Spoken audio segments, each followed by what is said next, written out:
Hi friends, ഇന്ന് ഞാൻ തയ്യാറാക്കാൻ പോകുന്നത് ഉണക്ക കപ്പ പുഴുക്കും മീൻ കറിയുമാണ്. ആദ്യം നമുക്ക് കപ്പയെല്ലാം 3-4 തവണ കഴുകിയ ശേഷം വെള്ളം ഒഴിച്ച് ഒരു രാത്രി മുഴുവൻ കുതിരാൻ വയ്ക്കാം. ഇനി നമുക്ക് കപ്പയിലിടാൻ വേണ്ടിയിട്ട് ഒരു അരപ്പ് തയ്യാറാക്കാം. കുറച്ച് തേങ്ങാ കഷ്ണങ്ങൾ, 1 സ്പൂൺ ജീരകം, ഇഞ്ചി, വെളുത്തുള്ളി, 2 പച്ചമുളക്, കറിവേപ്പില, ഇത്രയുമാണ് ഞാൻ എടുത്തിട്ടുള്ളത്. അരപ്പെല്ലാം ഇപ്പോൾ ഞാൻ അരച്ചെടുത്ത് കൊണ്ടുവന്നിട്ടുണ്ട്. കപ്പ നമുക്കിനി പാകത്തിന് വെള്ളം ഒഴിച്ച് വേവിക്കാൻ വയ്ക്കാം. ആവശ്യത്തിന് ഉപ്പ് കൂടി ഇട്ട് കൊടുക്കാം. വളരെ കുറച്ച് വെള്ളമാണ് ഞാനിപ്പോൾ ഒഴിച്ചു കൊടുത്തിട്ടുള്ളത്. നമുക്ക് എല്ലാം കൂടി യോജിപ്പിച്ച ശേഷം ഒന്ന് വേവിക്കാൻ വയ്ക്കാം. ഇപ്പോൾ ഏകദേശം കുറച്ച് വെന്ത് വന്നിട്ടുണ്ട്. നമുക്കിനി മഞ്ഞൾപ്പൊടി ചേർത്ത് കൊടുക്കാം. വീണ്ടും ഒന്ന് ഇളക്കി കൊടുത്ത ശേഷം നമ്മൾ തയ്യാറാക്കി വെച്ചിരിക്കുന്ന അരപ്പ് കൂടി ഇട്ട് കൊടുക്കാം. അരപ്പ് വെള്ളം കൂടി ചേർത്ത് കൊടുക്കാം. വീണ്ടും എല്ലാം കൂടി നന്നായിട്ട് ഇളക്കിയ ശേഷം നമുക്ക് ഒന്ന് വേവിക്കാൻ വയ്ക്കാം. ഉപ്പെല്ലാം കറക്റ്റാണോ ഒന്ന് നോക്കിക്കോണം. ഇപ്പോൾ നമ്മുടെ കപ്പയെല്ലാം ഏകദേശം വെന്ത് വരുന്നുണ്ട്. നല്ലതുപോലെ ഒന്ന് ഇളക്കി കൊടുക്കാം. ഇപ്പോൾ ഏകദേശം കപ്പയെല്ലാം നല്ലതുപോലെ വെന്ത് വന്നിട്ടുണ്ട്. ഇനി ഞാൻ ചേർത്ത് കൊടുക്കുന്നത് 1 സ്പൂൺ കണക്കാക്കി പുളിവെള്ളമാണ്. അതുകൂടി ഒഴിച്ചു കൊടുക്കാം. വീണ്ടും നല്ലതുപോലെ ഒന്ന് ഇളക്കി കൊടുക്കാം. ഇനി നമുക്ക് സ്റ്റൗ ഓഫ് ചെയ്തതിന് ശേഷം കടുക് വറുത്തിടാം. കടുകിനോടൊപ്പം ഞാനിപ്പോൾ ചേർത്തിരിക്കുന്ന വറ്റൽമുളക്, കറിവേപ്പില, ചെറിയ ഉള്ളി അരിഞ്ഞത്. ചെറിയ ഉള്ളി നിറയെ കുറച്ച് അരിഞ്ഞിടണം. അപ്പോൾ തന്നെ നമുക്ക് കുറച്ച് ടേസ്റ്റ് അധികമായി കിട്ടുന്നതാണ്.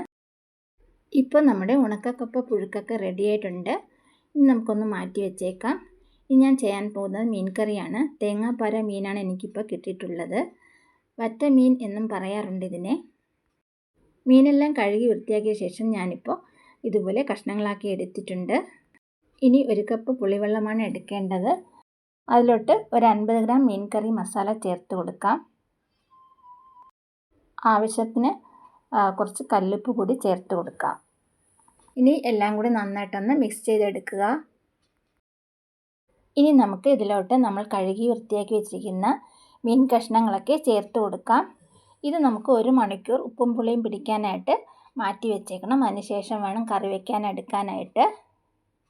1 സവാള, 1 തക്കാളി, ഇഞ്ചി, വെളുത്തുള്ളി, ഇത്രയും നമുക്കൊന്ന് അരച്ചെടുക്കണം.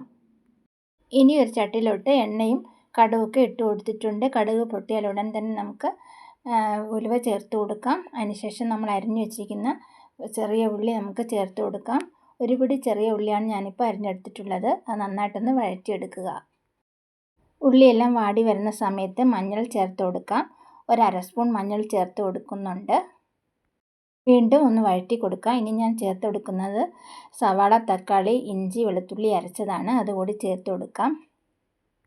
നന്നായിട്ട് ഇളക്കി ഇതൊന്ന് തിളപ്പിച്ചെടുക്കണം. സവാളയും തക്കാളിയൊക്കെ ഇപ്പോൾ നല്ലതുപോലെ വെന്ത് വന്നിട്ടുണ്ട്. ഇനി നമുക്ക് നമ്മൾ തയ്യാറാക്കി വെച്ചിരിക്കുന്ന പുളിയിലിട്ട മീൻ കൂടി ചേർത്ത് കൊടുക്കാം. മുഴുവൻ വെള്ളവും ഒഴിച്ചു കൊടുക്കുക. എരിവെല്ലാം ആവശ്യമുണ്ടെങ്കിൽ വീണ്ടും ചേർത്ത് കൊടുക്കാം. ഞാനിപ്പോൾ മീൻ മസാല മാത്രമാണ് ചേർത്ത് കൊടുത്തിട്ടുള്ളത്. ഒന്ന് ഇളക്കി കൊടുക്കുക. പച്ചമുളകിന് പകരം ഞാനിപ്പോൾ 1 ക്യാപ്സിക്കത്തിൻ്റെ പകുതിയാണ് ചേർത്ത് കൊടുത്തിരിക്കുന്നത്. ഇപ്പോൾ നമ്മുടെ മീൻ കറിയൊക്കെ തിളച്ച് വരുന്നുണ്ട്. വളരെ ടേസ്റ്റി ആയിട്ടുള്ള ഒരു റെസിപ്പിയാണിത്. ഇനി നമുക്ക് കറിയിൽ കുറച്ച് വെള്ളം കൂടി വറ്റാനുണ്ട്. നമുക്കതിന് ശേഷം കുറച്ച് കറിവേപ്പില കൂടി ചേർത്ത് കൊടുക്കാം.